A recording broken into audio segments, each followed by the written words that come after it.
idea. First tonight, Kiss and Tell Hell. There's a brand new backlash tonight over Rielle Hunter's tell-all tour, promoting the book that she wrote all about the affair she had with John Edwards that cost him his marriage and his presidential bid. Now, this controversy is no longer just about airing their dirty laundry. Oh, no. Forget the cheating or the lying about the love child or even how she insulted Edwards' deceased wife. Now Rielle Hunter has managed to tick off a TV icon, and the fallout is just getting started. I mean, it's kind of a crappy thing to do. For Rielle Hunter, it's a crappy way to win sympathy. The woman who came on to then presidential candidate John Edwards, helped break up his 30-year marriage to a dying woman, and had his love child, is having a rough time as she promotes her new tell-all book about the affair.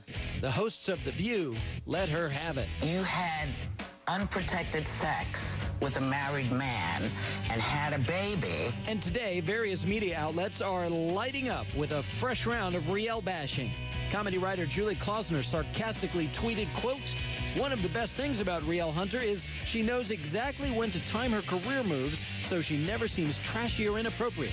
And noting that Rielle mostly sailed through previous interviews with ABC's Chris Cuomo and George Stephanopoulos before running into the buzzsaw that was The View. You put an entire nation in a very awkward position. The Washington Post's Lisa DeMarias quipped, "ABC should never send men to do women's work." I don't think that there's an iota of sympathy that Rielle has managed to cultivate or dig up on her book tour. Now, Rielle's romance with Edwards is over, and she remains America's most hated mistress. I'm not a mistress. I'm a mom. A correction. She remains America's most hated mom/mistress. It's clear Rielle's book tour is a textbook example of how not to win over a skeptical public. Showbiz Tonight has the latest on Rielle Hunter's Kiss and Tell Hell.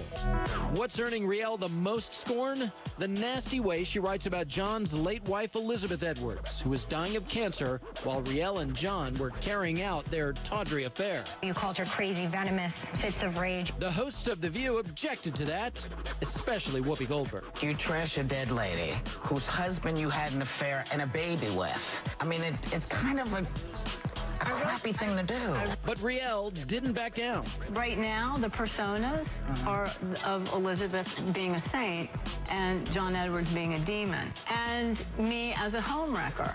And that those aren't true personas. Hollywood Life's Bonnie Fuller tells Showbiz Tonight Rielle's Elizabeth Edwards bashing was enough to derail her book/sympathy tour. I think that she would have had a better chance if she had been respectful of Elizabeth, if she'd been apologetic.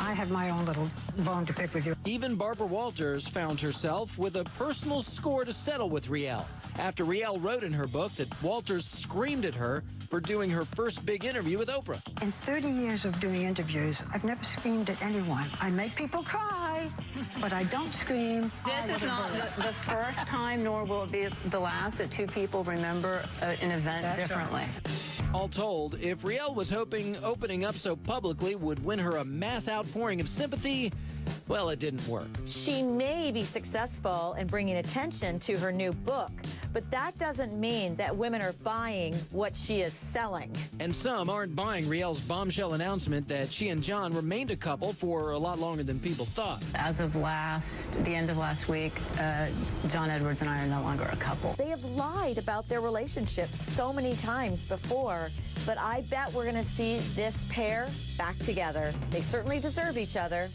So now, after her kiss and tell hell, Rielle is left with no sympathy, no man, and very few, if any, fans. So what purpose did Rielle Hunter's kiss and tell hell have? Maybe it's reminding so many people why they were so creeped out by her. I think, if anything, she has just reaffirmed why most women wouldn't let her anywhere near their husbands.